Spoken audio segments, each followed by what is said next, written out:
Pharaoh's her favorite. And the last guy, Glenn, he got jealous of Pharaoh and Empress because of the relationship they have. Mm-hmm. Glenn Ford is jealous of Pharaoh and 5-year-old Empress because of how close the mother is to her kids. What 40-year-old man is jealous of kids because the mother loves them? Oh, we're talking about the same Glenn Ford that forces kids to shower. On a recorded line, we have him saying that he forces kids. I'm not looking at them, he says. The same Glenn Ford that wakes up with Kylie in his bed, a 16-year-old.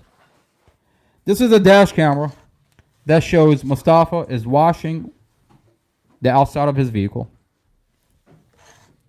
is perfuming himself, is perfuming his car seat, is perfuming Dorsey's seat, is perfuming 5-year-old Empress seat. And a couple of seconds later, you're going to see Dorothy and 5-year-old Empress come in.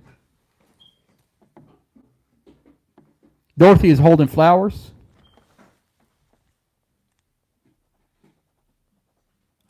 And she sits in the car, and then Mustafa began gesturing for her to buckle 5-year-old Empress. So she gets out and she buckles the baby. But on the news, they said 5-year-old Empress was not buckled. I mean, we heard what the news said 2 years ago. They're painting a monster. They're actively painting a monster to the community, while behind closed doors, they seal off the body cam. I mean, this is a dash camera. This is his dash camera that he's had since 2018. Mustafa had an active lawsuit, and he had a dash camera, a Rexton dash camera. Now, I'll point out to you, why is there no audio? 2 years later, the prosecutor says, I'm going to get a lip reader. Let's listen to that clip. I mean, the more you look into this case, the more disturbing it gets. She says, I'm going to get a lip reader. I have a lip reader. In court, she says, if I have a lip reader. She doesn't have a lip reader. I opened the discovery, and there is no lip reader. She lied to the judge. She lied to the community. She lied out to the news. And the news, Julie Carey was in court when prosecutor says, Sarah Sammy says, if I have a lip reader. Julie Carey, I have a recording of the proceeding. Now, Julie Carey goes out and she makes she goes on the news and says, Sarah Sammy says, I have a lip reader. She never said I have a lip reader. I have the audio. Now, can I file a civil lawsuit? Defamation about Mustafa? Yes, I can. I have proof. And we're actively getting ready to file certain lawsuits. I'm a paralegal. My brother Muhammad is a paralegal. Mustafa is a paralegal. He wrote 20 pages motion to continue his lawsuit against the jail. 20 pages. 1, 2, 3, 4. It goes up to 20. Handwritten from solitary confinement. The kid is a paralegal. And we're going to begin to file lawsuits. Civil lawsuits against the specific police officer that lied, against these individuals that are, in this case, fabricating probable cause. Glenn Ford, Amy Hodgkins, a.k.a. Christine Alcazay, Kim Coleman, Kylie Clapp. We're going to file separate civil lawsuits. We're going to file a civil lawsuit against Rexton Dash Camera. The police department are saying it has no audio. Now, what's unique is when we open the discovery, we find out that Officer Zymus with digital forensic in the police department admit that this dash camera capability is on, the audio is on, and the audio is on the SD cards. Why are they saying they need a lip reader? Oh, they're hiding the lip reader. They're hiding the audio. That's interesting. We're going to file a lawsuit against Rexon Dash Camera for... The police department says the equipment doesn't have audio, right? Well, we're going to bring in the Rexon Dash Camera into the picture. Why is the dash camera cut off before impact? The dash camera is cut before impact. The frame fall on two different... The inside, this dash camera has an inside view and an outside view. The inside falls, when you count the frame, it's 8.0. And when you look at the outside, it's 8.3. This dash camera is manually cut. It shows that it's manually cut by the police department. And it cuts off before impact. We're going to sue Rexon Dash Camera and bring him into the picture. Why is their dash camera cut before impact? Why does it fall on two different frames? And why doesn't it have audio? We're going to file a separate civil lawsuit against the Chrysler 1 month after the vehicle accident. We got a letter that they have this vehicle should not be driven. And shrapnel is going to come out of the airbag. And they have they will cause specific cuts to the person in the driver's seat, specific cuts to the person in the passenger seat. Now, these are consistent with the autopsy report. In the autopsy, when you look at the pictures from Dorothy, it's consistent with shrapnel coming out of the airbag. Why does it not is not reflected in the autopsy report? The autopsy report should be objective and subjective. They know about the shrapnel and the defect in the airbag. A month after the vehicle accident, we got a letter from Chrysler that this vehicle should not be driven. And it has the same cuts that Dorothy sustained from the vehicle accident. The shrapnel came out of the airbag. And instead, what they have, which is so disturbing, is they're repeating the lie of the half-brother, Dorothy's brother Derek, when he came out on national television and said, my sister was on the phone and she's protesting to her friends that Mustafa is crashing the vehicle on purpose. The brother came out on TV and he said this. My sister was on phone with another one of her friends while this was happening. And my sister was on phone with another one of her friends while this was happening. Now, he didn't know that there's a dash camera inside the car. But he's being told by the police department. I assume he's being told by the police department. But he came out on the on TV and saying, my sister was on the phone protesting. And his statement is in the autopsy. Now, you want to tell me they didn't fabricate the autopsy reports? So they hide the dash camera. The brother is on national television lying. There is nowhere in the dash camera that Dorothy was on the phone. That's a lie. That's a flat out lie. But they thought this dash camera was not going to come out. The discovery was not going to come out. The autopsy report, no one's going to see it. Then they fabricate the autopsy report.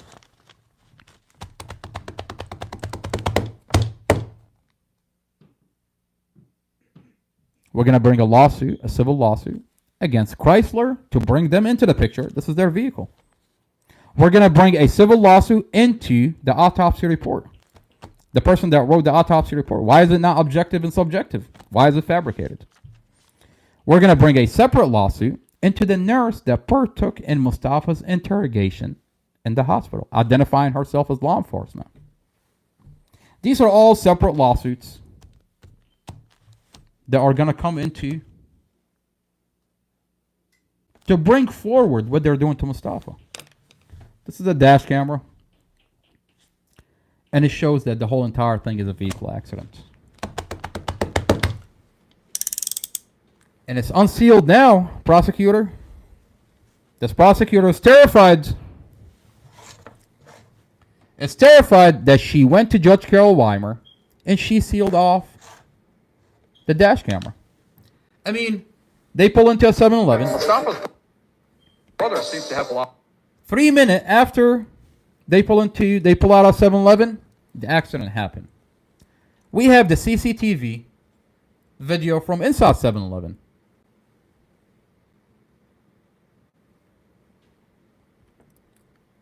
You want to tell me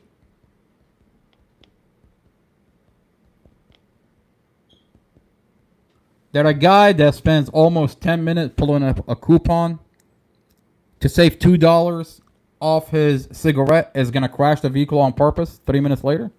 We have the CCTV from inside 7-Eleven.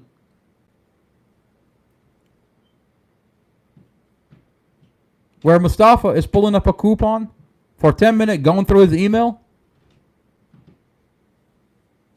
to save $2 off his cigarette. That guy is doing it on purpose. That guy crashed the vehicle on purpose. Sat there, looked up a coupon to save $2.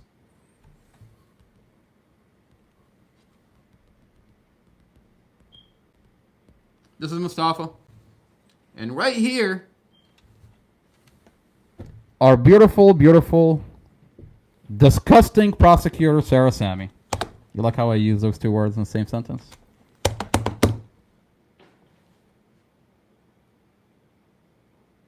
Think that she can get away with this. That she sealed the dash camera. She sealed off the CCTV. Why not release the information out to the community and let them decide, is this a vehicle accident? Is it intentional? You want to tell me that a guy that's using a coupon, $2 to save off his cigarette, 3 minutes later crashing the vehicle on purpose? Bullshit. When it doesn't make sense, it's bullshit. Mustafa comes back when he exits the 7-Eleven. And you see him washing his vehicle.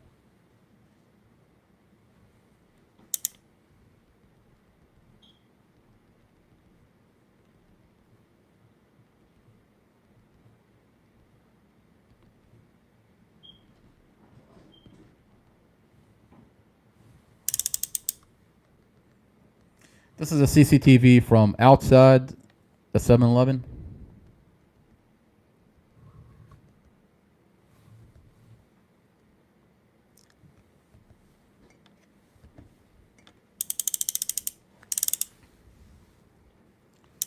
This is Mustafa's vehicle. You see him coming back from 7-Eleven. And you're going to see him with a squeegee washing his vehicle. There's a lot of pollen all over the car. And he's actively removing all of it, cleaning his car. That he's washing the window, washing on top of the car, washing like the whole entire thing. The hood, he's removing the pollen off his vehicle. And then at one point, you'll see him go into the vehicle and give a 5-year-old Empress a piece of candy. He bought her candy. That guy hates Empress. You'll see him wash Empress's hands. You'll see it inside the dash camera and outside the dash camera. And then he goes and gets her napkins.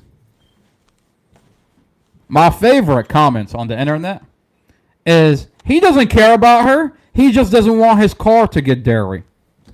What? He's washing her hands before he even gives her candy. What are you talking about? And you're going to take that situation and troll it? I mean, you can only troll the conversation to a certain extent. He's sitting there giving her candy. He's washing her hands. And then he goes and gets her napkin to dry off her hands. She's so beautiful that she loves him so much that she's turning on the speaker for him to connect the cell phone Bluetooth to the speaker on the back. And I love how everybody wants to troll the conversation. They want to say that Dorothy is smoking weed. She's smoking hemp. Hemp is not Doesn't have any drugs in it. Hemp. Dorothy has cancer, and hemp helps her with the cancer. Dorsey's toxicology report: no blood, no drugs, no alcohol. Mustafa's toxicology: no drugs, no alcohol. 2 years ago, you can help the prosecutor troll the conversation when she releases the 5 seconds, when she cuts off the dash camera, release a deformed version of a dash camera. You can help the prosecutor troll the conversation. But the fact that we have all the documents, all the police body cam, all the audios, you can no longer troll the conversation. Now, one thing really quick is I want to point out that this dash camera, the police department actively cut before impact and muted. Now, the police department, there is a document there that says Officer Zymus admit that this dash camera audio capability is on, and the audio is on the SD card. So what are they doing hiding the audio? The audio is going to be released. That this police department claimed that this dash camera stopped before impact. How could a dash camera stop before impact? I mean, when you look at the dash camera, this is the dash camera before impact. Why does it cut before impact? And specifically, why does the camera facing inward stop before the camera facing outward? This shows that this dash camera is manually cut. Even if I were to go by the narrative that this dash camera somehow miraculously stopped before impact, how could it fall on 2 different frames? This dash camera has a camera facing outward and a camera facing inward. Now, it's connected to the same computer inside this dash camera. This police department is so incompetent that they cut it by seconds and not by frames. Let me explain. Now,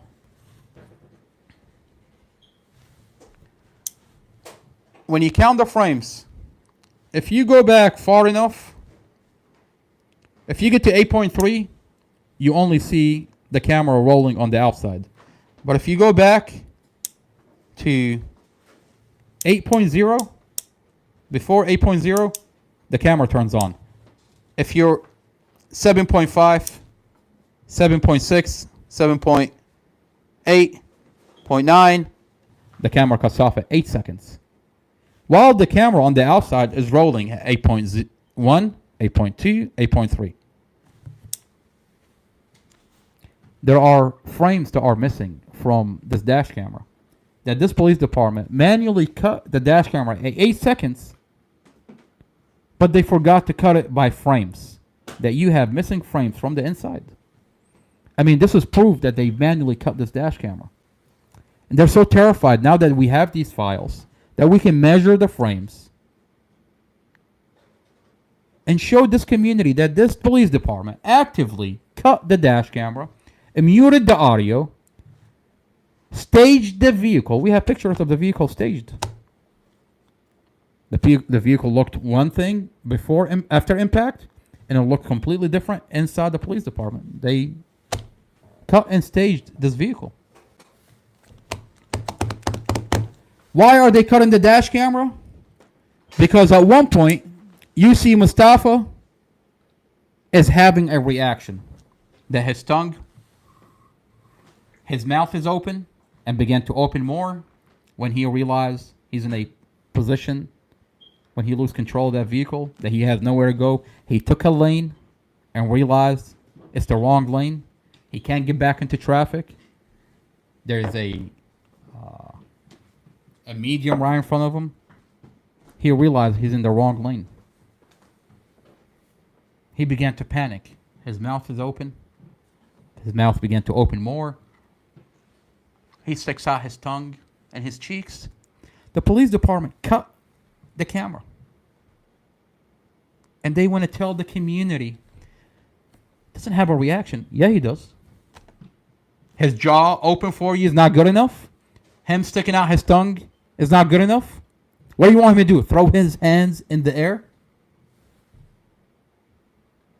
His job is to maintain and control the vehicle.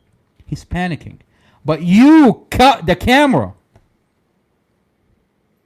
And now we have proof that you manually cut this camera. The best is yet to come. I have so many files. And we're systematically working with certain individuals in the background. They are telling us what direction we should take, what files should be released, and they're actively supplying us with files. When the local government fail you, you ask for the federal government to come in and clean house. And we're going to put enough pressure on our federal government to make sure that these people are held accountable. On that note, we're going to end the podcast. We went over 3 hours. My goal always is to stay within an hour, but in a case as big as the Mustafa Al-Jazari case, with so much details and so easily how you control the conversation. Apparently we can't go over under an hour, but we're going to keep trying. On that note, before we end the podcast, we're gearing up to have a mobile podcast in front of the Department of Justice in D.C. And what we're going to do, the Department of Justice is right next to the FBI building. They're right next to each other. And it's beautiful how it's set up, where you have a sidewalk, public property. You can put a table. We already did a trial one a while back. You can put a table, a couple of chairs, and actively do this in front of the DOJ. And that's going to put enough pressure on the federal government, hopefully, to do their job. We're asking them. We're not asking them to do anything. We're asking them to do their job. And, of course, we invite the wife of the investigator, who was on the phone while she was talking to Amy Hodgkins. This is Christina Warda on the internet, 7. She's always on there identifying herself. She says, "My name is Christina Al-Khuzai." No, ma'am. You're Amy Hodgkins. We have you on a body cam. We ask you to be physically there. Let's not be keyboard warrior. The diddlers have been identified. We have your police body cams. We ask you to be there and have a conversation. We ask Kim Coleman, a.k.a. Nini. We ask Glenn Ford, who likes to be a keyboard warrior behind the computer. We ask you to show up. And let's not turn this conversation personal. Let's get to the bottom of what's going on. You said certain things on a body cam. The community, through this podcast, would like to ask you questions. We ask him to show up. We ask Kylie Clapp, who likes to hide behind, "I'm a minor." No, you're not. You're not a minor. You were 16 at the time. Now you're 18. And fuck that bullshit. Even if you were a minor, you solicited to kill Mustafa. We have Glenn Ford on a recorded line. You're not a minor anymore when you're soliciting to kill somebody.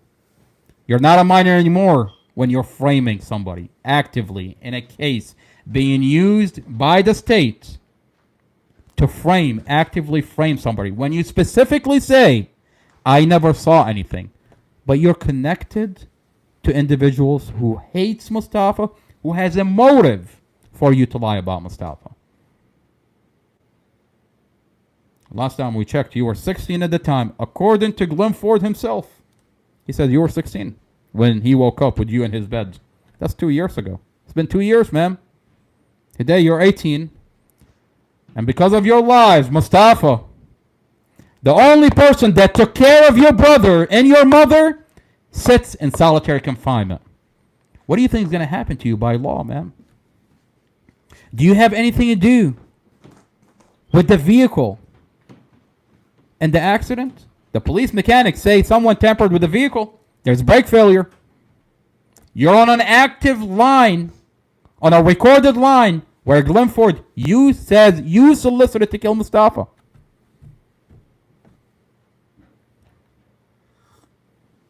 Was your mother and sister not supposed to be there? And you thought Mustafa was going to be in the vehicle? But oh my God, you had someone tamper with the vehicle? I mean, these are all good questions. Where is Kylie Clapp tampering with Mustafa's vehicle? I mean, she's on a recorded line. Where's the police department? I mean, why are we doing the job of a police department? Why do I have a girl out of Richmond put in a hat of an investigator to extract a recording out of Glenn Ford? This important. You have Glenn Ford admit on a recorded line that this girl solicited to kill Mustafa. This is the main witness into the Mustafa Al-Jazari case. She has a motive to lie about Mustafa. So you want to tell me that Mustafa sits in solitary confinement for 2 years in our effort to bring out what they're doing to him? They beat him inside the jail in the process? He was in 32 at the time, right across from me. I just got done talking to my mom on the phone. I mean, why did they beat Mustafa? Is it because we're talking about Investigator Drum and falsifying the police reports? Or is it that Billy is paying into the beat up of Mustafa so that way the truth doesn't come out? Why did Mustafa get beaten up? You got 6. What justify 6 giant correctional officer taking my brother out of that cell unconscious, handcuffed behind his back, unconscious, and they're still hitting him on the head and kicking him? What justified that? And then taking him somewhere else. He's half naked, they take him somewhere else, and then they strip him completely naked. And then they sexually assault him and deny him medical. And what do? They take pictures on their personal cell phone. Where are those pictures? Is it Sheriff Glenn Hill, sir? Hey, what's up, man? How you doing? Sheriff Glenn Hill. My question to you is it department practice to have your correctional officer take pictures of a naked inmate after he gets beaten up on their personal cell phone? Is that department practice? I mean, if it is, where are the pictures? They take out their personal cell phone and they take pictures after they beat and sexually assault Mustafa in the other cell. Where are those pictures, Sheriff Glenn Hill? Mustafa, from solitary confinement, is writing a 20-page lawsuit to continue his civil lawsuit against the jail for doing this to him into the discovery phase. And God help you, Sheriff Glenn Hill, when we get to the discovery phase. Do you know what the FBI and the federal government is going to do to you, sir? I mean, we have this CCTV video. 2 years ago, you told me nothing happened. And I'm here to tell you, fuck around, find out, sir. By law, I'm going to hold you accountable. By law, Sheriff Glenn Hill, you're going to be held accountable. Commonwealth Amy Ashworth, on your watch, you use investigator that lied. Every police report is falsified. Judge Carol Weimer, you're under a microscope, sir. And we're talking about whether you are impartial. You have not been impartial, sir. And we come here every day and talk about it. On that note, I want to thank Stefano. I want to thank Michelle for putting up with a 3-hour podcast. I want to thank everybody here for being on this podcast. It's a lot. It's a lot of details. Thank you for being here. This is not another boring podcast. Mustafa through the police body cam. Judge Carol Weimer under the microscope.